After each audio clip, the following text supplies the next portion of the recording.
¿Alguna vez nos hemos preguntado si es posible predecir con la precisión de un reloj cómo se enfría una taza de café o se calienta una sartén? Bueno, pues resulta que sí se puede. Y la clave está en una de las ecuaciones más fundamentales y, la verdad, más elegantes de toda la física, la ecuación del calor. Ok, vamos a meternos de lleno en esto. Esta es nuestra hoja de ruta. Empezaremos con una pregunta de lo más simple y a partir de ahí iremos construyendo el razonamiento, paso a paso, hasta descubrir un patrón que, como veremos, aplica a muchísimas más cosas que solo el calor. Todo empieza con un escenario súper fácil de imaginar, un problema del mundo real que se convirtió en un rompecabezas fascinante para la física hace ya bastante tiempo. Aquí está el meollo de la cuestión. Y ojo, no vale con decir, pues, se va enfriando. No, no. El objetivo es poder afirmar con total seguridad, en este punto exacto, dentro de 10 segundos la temperatura será de tantos grados. Para resolver esto, necesitamos tener en cuenta la posición, el tiempo, la temperatura y, claro está, de qué material es la varilla. A ver, para poder crear una fórmula que funcione de verdad, no podemos sacárnosla de la manga. Tenemos que jugar con las reglas del universo, ¿no? Necesitamos basarnos en las leyes físicas que nos dicen exactamente cómo se comporta el calor. Nuestra primera pista es súper intuitiva. Es la ley de Fourier. Básicamente nos dice que el calor siempre va de donde hay más a donde hay menos, como el agua que siempre fluye cuesta abajo. Y muy importante, la velocidad a la que fluye depende de la diferencia. Si un lado está al rojo vivo y el otro congelado, el calor se mueve a toda pastilla. Si la diferencia es pequeña, va más despacio. Lógico, pero crucial. La segunda pista es uno de los pilares de la física, la conservación de la energía. Esto significa que el calor no aparece de la nada ni se desvanece por arte de magia. Si una parte de la varilla se enfría, es porque ese calor se ha ido a otra parte. Simplemente le seguimos el rastro. Y con estas dos ideas, ya tenemos todo lo necesario para empezar a construir. Y ahora viene lo bueno, la parte casi mágica.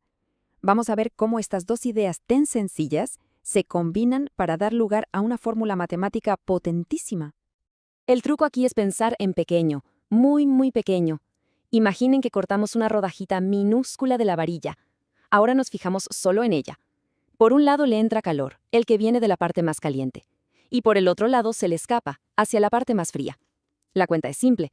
Si entra más calor del que sale, ¿qué pasa? Pues que la temperatura de la rodajita sube. Si sale más del que entra, baja. Es pura lógica. Bueno, pues si tomamos esa idea tan simple y usamos la magia del cálculo para hacer esas rodajitas infinitamente delgadas, ¡zas! Llegamos a esto. Esta es la famosa ecuación del calor en una dimensión. Parece compleja, pero no es más que la traducción de esa idea tan sencilla que acabamos de ver. Es una verdadera joya. Vale, vamos a traducirla. El lado izquierdo, ese delta T sobre dt, solo pregunta, ¿a qué velocidad está cambiando la temperatura en este preciso instante? Es el cambio en el tiempo. ¿Y el lado derecho? El lado derecho es la clave. Mide cómo de picuda o desigual es la distribución de la temperatura a lo largo de la varilla. Es una medida del cambio en el espacio. Así que en cristiano, lo que la ecuación nos está diciendo es alucinante. La velocidad a la que cambia la temperatura depende directamente de lo desigual que sea. Imaginen un montón de arena muy puntiagudo. Se desmorona y se aplana mucho más rápido que un montículo suave, ¿a que sí? Pues con el calor pasa lo mismo. La naturaleza tiene prisa por suavizar los picos. Perfecto. Ya tenemos una ecuación universal. Pero por sí sola no sabe nada de nuestra varilla en particular. Es como tener las reglas de un juego, pero necesitar saber la posición de las piezas en el tablero para poder empezar a jugar. Necesitamos darle a la ecuación dos datos. Primero, la foto inicial. Cómo estaba la temperatura en toda la varilla justo en el momento cero. Esa es la condición inicial. Y segundo, qué pasa en los bordes. ¿Están metidos en hielo? ¿Están al aire? ¿Están aislados? Esas son las condiciones de contorno, las reglas del juego en los extremos. Y las dos reglas más típicas para los bordes son estas. Las de tipo Dirichlet, que suena raro pero es muy fácil, significa que fijamos la temperatura. Por ejemplo, metemos los extremos en un baño con hielo a 0 grados y, pase lo que pase, esos puntos no se moverán de cero. Las otras, las de Newland, no fijan la temperatura sino el flujo de calor. El caso más común es un flujo cero, que es como envolver los extremos en el mejor aislante térmico del mundo para que no se escape ni una gota de calor. Muy bien, hemos hablado de una varilla, que es una línea, algo en una dimensión. Pero el mundo real tiene más. Así que, ¿qué pasa ahora? Vamos a ver cómo esta idea tan potente se expande. Ahora, en vez de una varilla, pensemos en una plancha de metal, algo en 2D. El calor ya no solo se mueve de izquierda a derecha, también puede ir de adelante hacia atrás. Y la ecuación, pues hace lo más lógico, simplemente añade un término más para esa nueva dirección. Ahora mide la curvatura, tanto en el eje X como en el Y. Pero la idea de fondo, la de suavizar los picos de calor, sigue siendo exactamente la misma.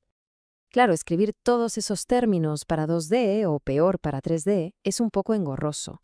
Así que los matemáticos, que son gente muy práctica, se inventaron un atajo. Este simbolito, en laplaciano, es básicamente una abreviatura para decir, calcula toda la curvatura espacial que haya, en todas las dimensiones. Y al usar ese atajo, la ecuación se queda así de limpia, así de elegante. Esta es la forma definitiva y universal de la ecuación del calor. Y lo más increíble es que esta pequeña fórmula describe cómo se mueve el calor en una varilla, en una placa o en el motor de un cohete. Es totalmente universal. Y si todo lo anterior ha parecido interesante, prepárense, porque ahora viene lo mejor de todo. Resulta que esta estructura matemática, esta idea de que las cosas desiguales tienden a suavizarse con el tiempo, no es algo exclusivo del calor. Para nada. Este es el verdadero tesoro conceptual. La ecuación del calor es en realidad la ecuación de la difusión. Describe cualquier proceso en el que una concentración de algo, lo que sea, se esparce hasta distribuirse de forma uniforme. Y piénsenlo un momento, la difusión está por todos lados. Una gota de tinta en agua, el olor a café por la mañana, el humo de una chimenea, todo eso es difusión. Y todo se describe con la misma matemática que el calor en una varilla. Pero es que va mucho más allá. Se usa para modelar cómo se difunden los precios en los mercados, o incluso cómo se propaga un rumor. Es un patrón fundamental de la naturaleza. Y eso nos deja con una última idea para reflexionar. ¿Qué otros procesos en el mundo siguen esta tendencia a suavizarse, a buscar el equilibrio? Porque una vez que se reconoce este patrón, se empieza a ver en lugares totalmente inesperados. En biología, en sociología. Al final, la ecuación del calor no es solo una fórmula, es una manera de ver y entender el mundo.